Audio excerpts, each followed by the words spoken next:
Más simple.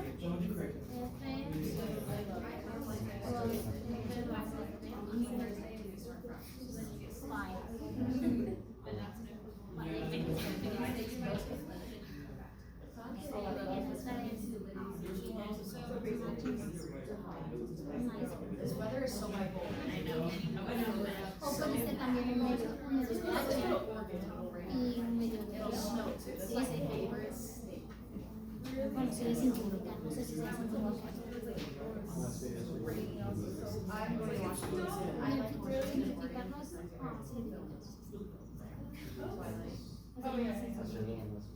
All right, let's take a look. Now you don't have to draw a picture for the first one, but I'm just going to draw a picture to give me something concrete to talk about. So 0 to 20. So I can do 5, 10, 15. It's not exactly good, Jeff. 5, 10, 15. That's better. Okay. So if I use 15 gallons, that means there's how many gallons left? 5. So I'm asking what fractional part of the whole thing does this represent? And you can see how many of these would you need to make a full one of these. So this is 1 out of 4. This is 1/4. That is what a fraction means. 1 divided by 4 is the thing that you would need 4 of to make a whole. In fact, what is 10 divided by 2? 5. Why? Because 10 divided by 2 is the thing you would need 2 of to make 10. It's the thing you would need to have 2 of and then add them to make 10. Is that cool? So that fact cannot change just because I'm dividing numbers that don't really work well. So 1 divided by 3 is the number that it takes 3 of to add to be 1. So it's going to be less than 1. So that's what's fundamentally what 1/3 means. That's just using the idea of division. So this is a nice visual. I've got 1 out of 4 packets that would make a full 20. So it's 1/4 of the tank is full. So on your little gas tank gauge, you would have a 1/4, the little arrow will be pointing there. I like it. So 1/4. Now, you could also say this is 5 out of 20, yes? So 5 out of 20, and of course that would reduce to be 1/4. I love it. Okay. That's kind of leading into the next one. Somebody give me one fraction that's equivalent to 3/4. Holy shit. What about another one? 9/12, that's insane. I'll do the last one. 300 over 400. So it doesn't matter, right? As long as you multiply the top and bottom of the same thing, it's equivalent to the same fraction. They both have the same multiple, that would cancel, you get back to where you started. Okay. That, of course, is useful for something like this, which is somehow related to this problem. Okay. What about 1/6? Let me guess. 2/12? 3/18? 4/24. And of course, if I ask a question like that, you can just go crazy. You can just say whatever the hell you want to. You could say A over 6A. Is that equivalent? Hell yeah. Okay. How are we doing so far? Nothing too evil yet, maybe? Okay. Find a fraction now. Now, real quick. One group I talked to was, if only I would have made the problem this, that would have been pretty easy. What's a fraction between 1/5 and 3/5? 2/5. Now, how many fractions are there between 1/5 and 3/5? At least. There's many more than that. There's an infinite number. So if only the problem would have been this, and you're like, well, it wasn't that, Jeff, and I doubt that you'd be cool with me whiting out your problem and rewriting my own. I see your problem, and I'm like, so we just figured out a way to change fractions so they have different denominators. So if I change 2/5 to something tenths, what would it be? 4/10, right? Got to multiply top by 2 and bottom by 2. What about 3/5? That would be, so then what fraction's in the middle? Which is also known as 1/2. So 1/2's right between. It makes sense. 2/5, 2 is a little less than 5. 3 is a little more than 5. Therefore, 1/2 must be in between them. Gracias. Now you could have made it out of 20, and then you would have had a lot of options. So real quick, what would it be out of 20? This would have been what out of 20? You just did it, Jeff. Good job. And this would have been 12. And now you got a bunch to choose from. 9 20ths, 10 20ths, 11 20ths, right? So of course there's more than one fraction between those two. In fact, there's an infinite number, because what I just did, I could do it forever until I go slightly insane. Or more insane than I am. Okay. Now this one, I know it feels like it came out of nowhere, because it did. But what is 2f plus 3f? Holy shit. And what is 1h plus 1s? H plus S. Yeah, h plus s. You can't do shit, so you just say it's it. They're not like terms, correct? So here's the fascinating thing about adding fractions. It's the same idea as like terms. If I have 2f's plus 3f's, I get 5f's. So if I have 2/5 plus 3/5, of course I have 5/5. So now it's more like a fraction. That's why I put f's there. F in chat. So 2/5 plus 3/5 is of course 5 of these. Yes, 2 of these plus 3 of these is 5 of these. This one says 1 of these plus 1 of those. And you're like, nah, it's not 2 these, those. So I need like denominums. What is the lowest common denominator? 6. So the way it is at first, it's this problem. 1/2 plus 1/6. They're not like terms. Now this problem, the letters, I can't do shit. This problem, the numbers, I can do shit. So now I've made them both have the same denominator. So what do I get? 4/6, which is also known as 2/3. Kick-ass. Now of course, every little problem we're doing has a ton of little ideas that we're going to kind of like expand as we go through this section. So if you're still kind of confused about some of these problems, we're going to kind of expand on them. We got these cool little fractional manipulatives that we're going to use. Yes, we'll see if you agree with me that they're cool. I don't know. And of course, we'll watch the little people doing the same thing. How are we doing so far? Okay. If you ever have a different way you did something, let me know. So what about this last dude? Represent 3/4 using a circle. And what I really want to see is somebody do this. 3/4, there you go. No. So what I mean is, I think you guys know what I mean. So what did you people draw? You have a pie, slice it into fourths, shade in any 3 of them. I like it. So you would say 3 out of 4 of the pieces are shaded, or in this you could say 3 out of 4 of the pieces were eaten. So 3/4 of the pie was eaten. So then using a rectangle, holy shit. So each one of these is what's called a region model.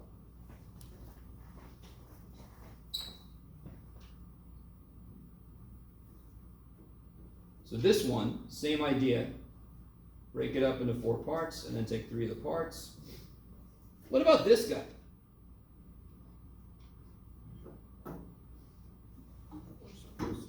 You got 4 circles, and 3 of them are shaded.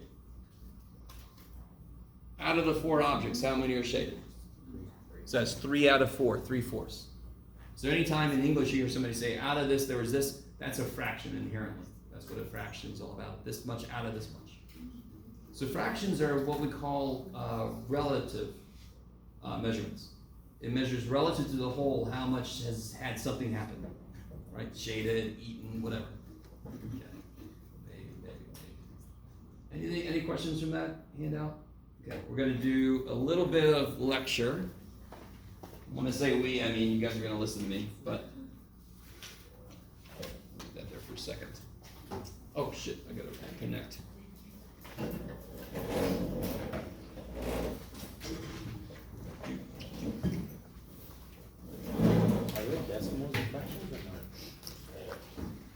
Let's talk about that. Let's define fraction. That seems to be a good idea.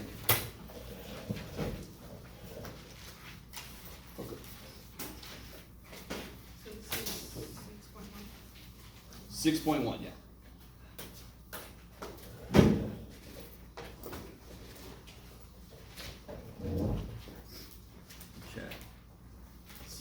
avoid going through a wormhole today.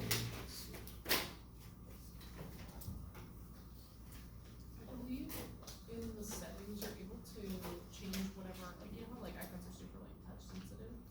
And I believe in the Notes Plus app you can go and change whatever that touch thing Oh, the is. touch, it's, So sure. like after you can. But I don't think that has to do with why it suddenly went back in time. That one. There might be It some. happened at a different class too.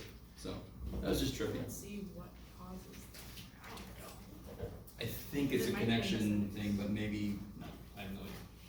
So we're just gonna keep going until it happens. It could be if you get to that iPad, you have to go to, News or something to help them fix it, cause sometimes.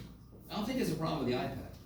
I think it's either a problem with the connectivity over the Wi-Fi, or it's some button I pushed by accident, but I can't see anything that would let it If it does replay. that,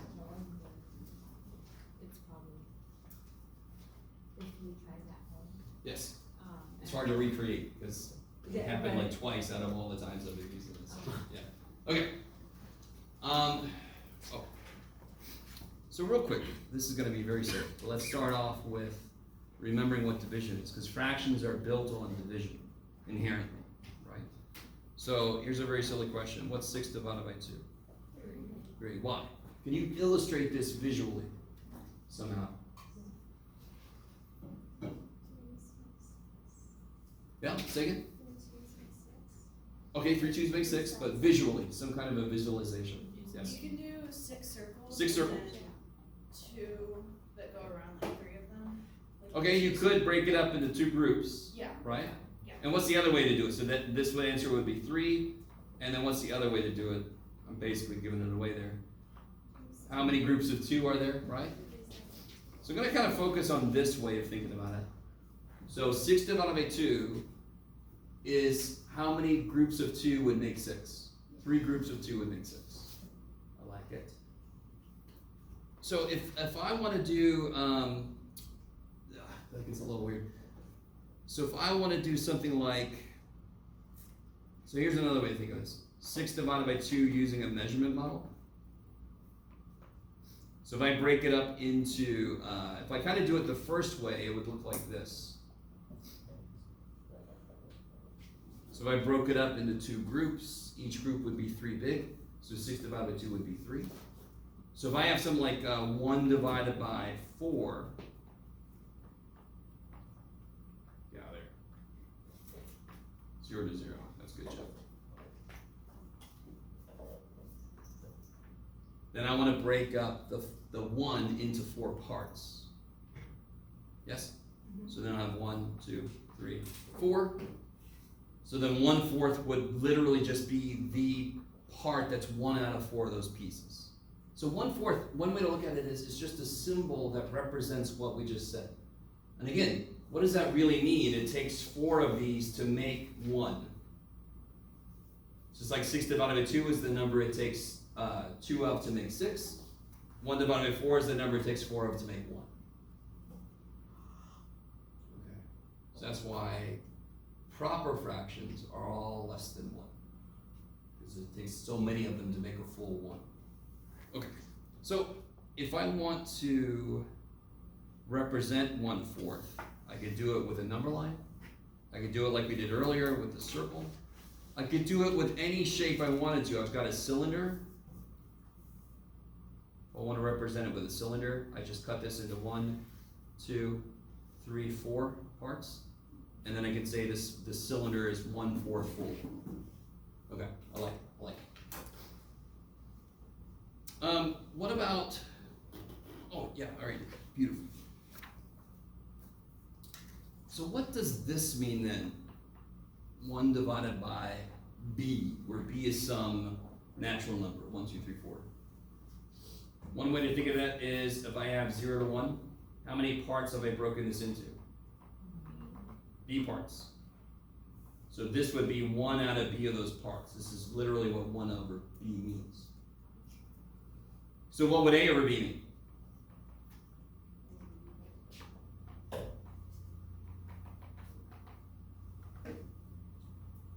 It would just mean a of those 1 over b parts.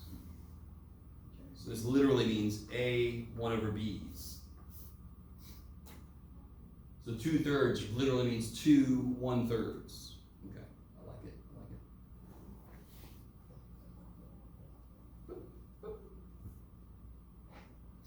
So there's two ways to look at this. I kind of talked about one way. Fractions, you can look at them two different ways. You can look at them as a relative amount. That's what I said earlier. So this is some kind of a relative amount. Relative to the whole, how much is still there or gone or whatever.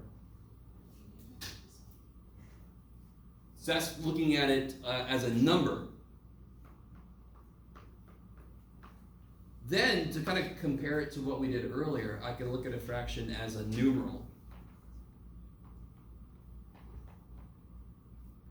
And remind me, what's a numeral? What's the difference between number and numeral? You're all like, oh. Does anyone remember the difference between a number and a numeral? A numeral is the symbol that we use. So, a number is the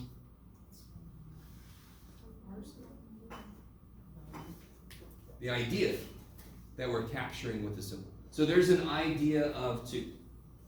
There's an idea of 2. We capture that with the symbol 2, yes? How did the Mayans capture it? The Mayans. 2 blueberries. The Egyptians. 2 staffs, and so forth. You guys with me? So number is independent from numeral, and this is a beautiful example. If I have half of something, there's the numeral that captures it. Is that the only way to capture the idea of 1/2? Of course not, because this also captures the idea of 1/2.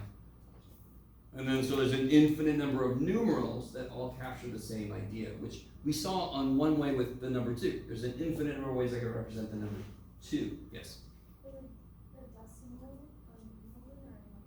Say again? So real quick, decimals are fractions that fit into our base 10 number system. I need you to understand this. I don't want to add any strokes, it sounds terrible. So our number system is based on 10. So what's, just to get a little ahead, what's 0.1 as a fraction? 1/10. So any fraction whose bottom could be made into a multiple of 10 can be represented as a decimal. It just fits into our base 10 number system. So does 1/3 have a chance? Can you make 3 become some multiple of 10? Ain't no way in hell. You guys with me? So 1/3 won't have a nice decimal representation. I think most of you guys know what 1/3 is. What is 1/3 as a decimal? 0.3. Yeah, forever. Yes? So that I wouldn't call that a nice representation in a decimal because it's 3's that never end. Okay, I like it. Is that your question? Yeah, well, I was just like, is it under numeral or number? Oh, well, this, so for example, this would be a numeral. That's the numeral. But it's capturing the idea of 12 parts out of 100, Okay. for example. Yeah. Right? So there's an idea behind that. Okay.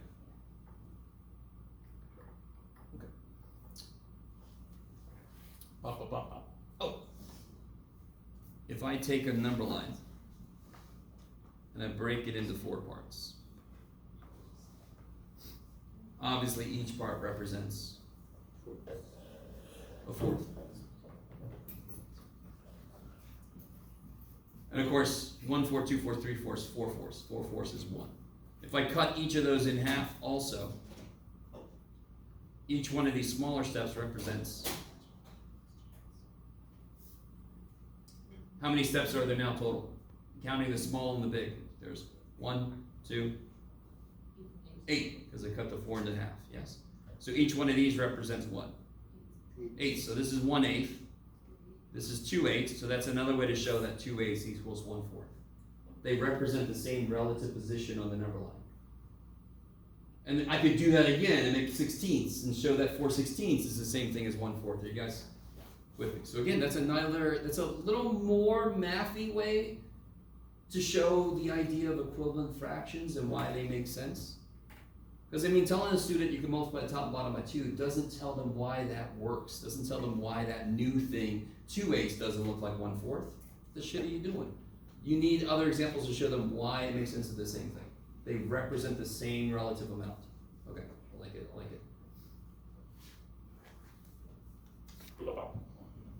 So how do I capture the idea of, I did this earlier. If I have a fraction a over b, can somebody help me write a general representation of every other fraction this is equivalent to?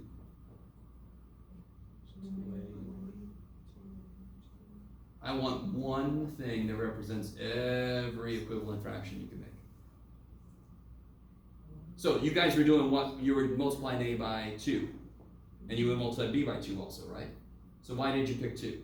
Just because it's a nice low number. What the hell, Jeff? You already have 1, so I just went with 2. Well, instead of saying 2, what can you use to represent every possible n? So you can multiply the top by n, and you better multiply the bottom by n. Otherwise, you have a different fraction, yes? Okay, I like it. So that's the quick way to just capture every possible equivalent fraction. So the top is a multiple of the top, and the bottom is a multiple of the bottom. And that multiple would just cancel. Okay, okay.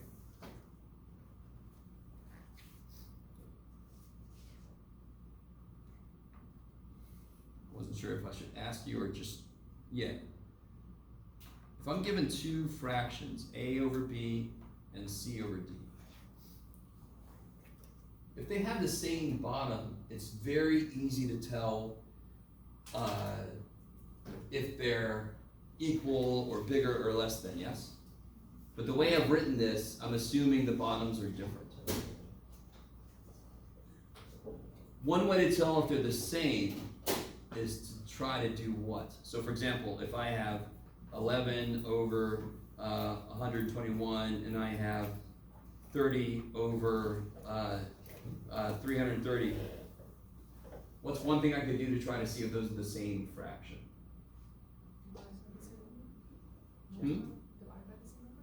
In other words, do what to the fraction?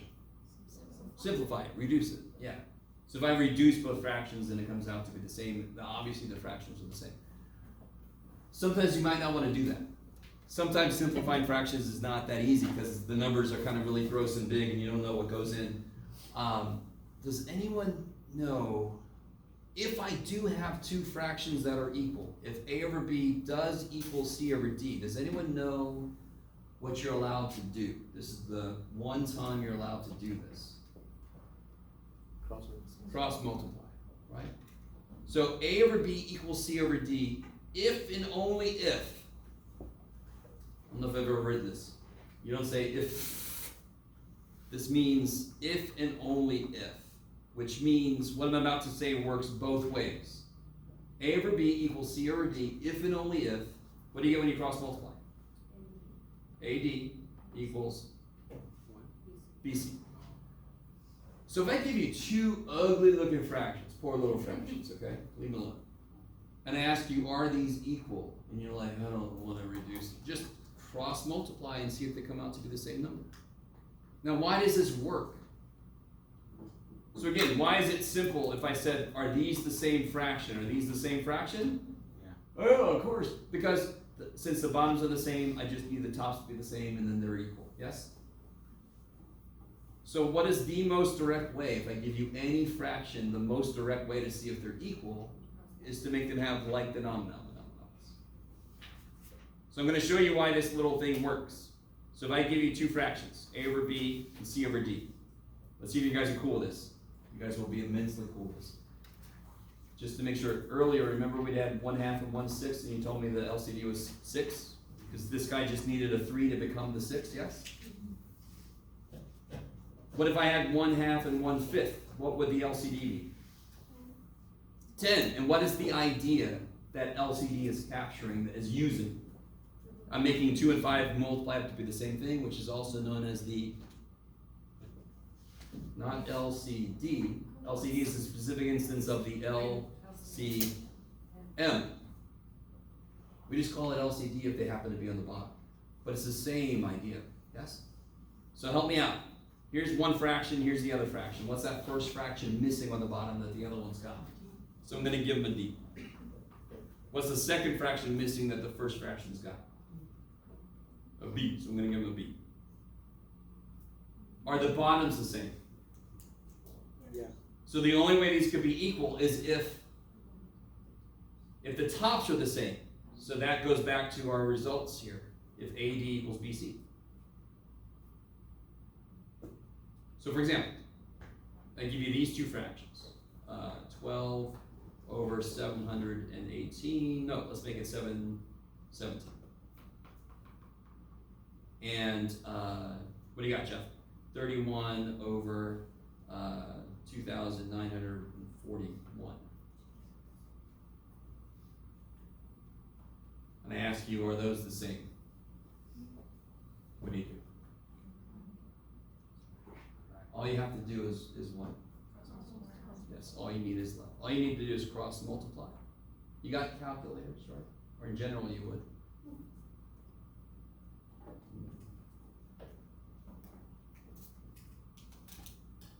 I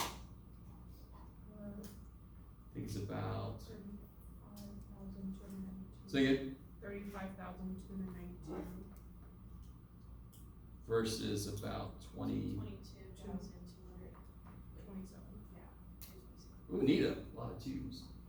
So obviously they're not full. Okay, so we got a little bit of a shortcut. Instead of trying to reduce them or build them up or whatever, I could just cross multiply to see if they're the same. Real quick, let me see if you guys are cool with this. Effectively what we just did is we multiplied this one by 717, and we multiplied this one by 2,941. Are you guys seeing what I'm laying down? Picking up what I'm laying down? Effectively, if I want to make the bottoms the same, I would just multiply this one by 717 and that one by 2941. Then the bottoms would be the same, correct? And these would be the numerators. The process just compares the numerators because the bottoms are the same, so who gives a shit about them? I just need the tops to be the same. Which one of these is bigger? 39. Yeah, this guy. So here's what's really cool. What we just figured out is 12 over 717 is bigger than 31 over 2941. That's a further extension of this. If I cross multiply and they're not equal, I can tell which one was bigger. As long as you take this guy up this way and this guy up that way, this will be the same relationship as these will be to each other. Since that was bigger, the first fraction is bigger. Okay. All right.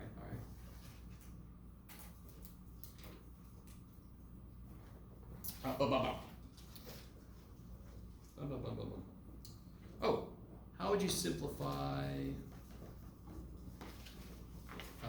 48 over 60? Yeah, you can start just the first number you see that goes in a both. Is it good? How often can you do it? You can do it over and over and over again. But just to remind you a couple things. Some stuff we've learned. What is 60 minus 48? 12. So if any number goes into both, it's got to be a multiple of 12 that goes in, or I'm sorry, a factor of 12 that goes into both. So the first thing I would try is 12. Does 12 go into both? Yeah, 12 goes into 48. Come back to me. 4 times. 12 goes into 60. 5 times. I need this to make sense. This is such a cool thing. If I'm supposed to simplify a fraction, I would subtract top and bottom, and a factor of that is the only things that could possibly reduce them. So the first thing I try is exactly what I got, whatever the difference was. I try 12 first. And if that doesn't work, I try 6. And if that doesn't work, I try 3. If that doesn't work, I try 4. Or you just do it whatever way you've done it before, if it works. So yeah, like you said, you can just start dividing by 2 and just keep doing that until, you're there.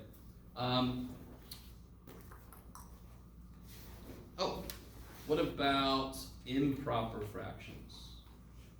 Can you guys take a minute and figure out how you would give a visualization of 3.5? Try to come up with a way to represent 3.5. Suggest.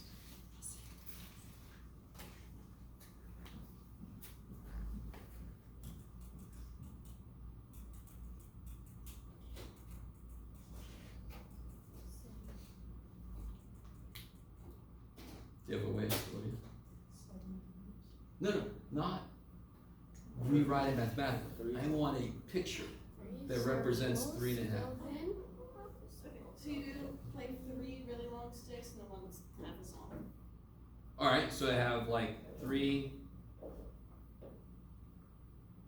I'm gonna do this a little bit differently than what you said.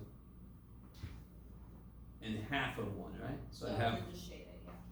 3.5. Is that cool? Yeah. Okay, let me stop for a minute. And I'll come back to what you just said, Olivia. I did that on purpose, obviously. But if I cut each one of them in half, does everybody agree that this is 1/2? So how many halves do I have up there? So there must be 7 halves. And of course, 3.5 is 7 halves. So you guys remember how to convert 3.5 to 7 halves? Multiply by the Yeah. 2 times 3 plus 1? Yeah. Do you guys know why that works? Because it's a full set, so you have to, right. So here's one of the worst decisions in all of math history. And you're all like, I got something to tell you. Okay. There's been a lot of bad ideas. Okay. This is one of the worst decisions ever made in all of mathematics. What does it mean in general when something is sitting next to something else? What's the operation? And we all know that can't be the fact here, because if I multiply those, I get 3 halves, which is much smaller than 3. Yes? So what is the actual operation that we've just sort of allowed to cloak itself, or whatever it is? It's hiding. What's in the middle? What are these two doing to each other? How do you say this fraction? This improper fraction? 3? Yeah, there it is. So it'd be 3.5. So it's literally 3 plus 1/2. And trust me, when you're teaching students who see this for the first time, they're going to freak out because they know that things sitting next to each other are supposed to mean multiplication. This is a horrible. Now, what should it be? I don't know. But they could have, they had centuries. They could have come up with something better. But they just said, yeah, let's do this. So real quick, just to do this once with you guys, because I don't hear everybody saying that you know why the shortcut works. If I wanted to do 3 plus 1/2, what is currently underneath the 3? 1. And of course, like we spoke about earlier, those are not like terms. I got 3 firsts plus 1/2. So of course, what do I have to give the first dude? I gotta multiply by 2. Whatever this number was, would I multiply it by this number so that it can make an LCD? And then I'm gonna add 1. So 2 times 3 plus 1 on the top, yes? That is why the shortcut works. Okay.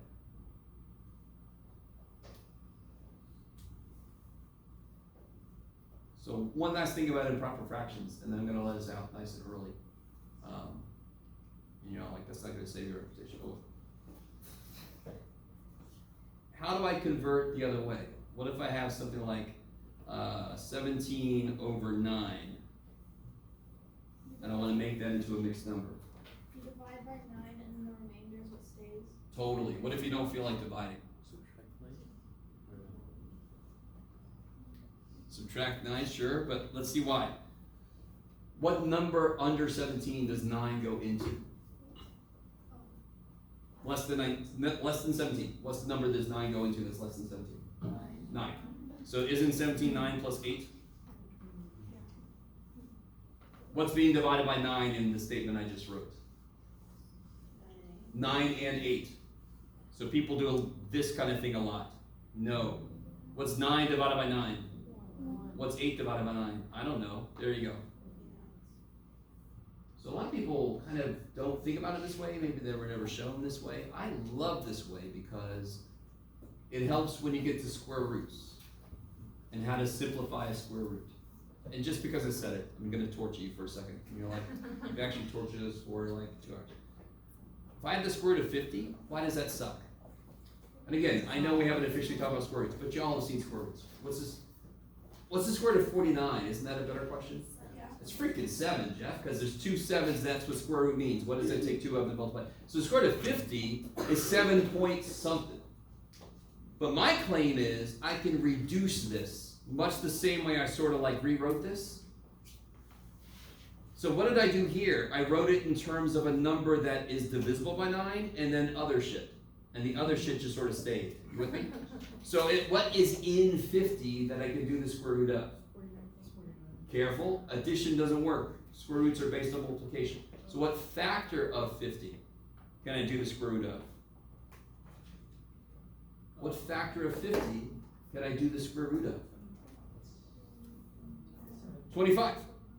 50 is 25 times 2. Now here, did I do the part I could do and then left the part I couldn't do? Yes? What's the square root of 25? I do the part I can, I leave the part I can't. So this square root of 50 is equivalent to this. Now that's a little ahead of where we're supposed to be, but I'd like to show that just to show you why it's a really good idea to show this at least once, this idea. All right, that's enough. Go out there, have a good weekend. If you have any questions about whatever, if anything was wrong on your grades, let me know. Otherwise, I'll see y'all next week. Have you given out every homework that you received? Say what? Have you returned every homework that you Oh, hell no. I am just one human. So.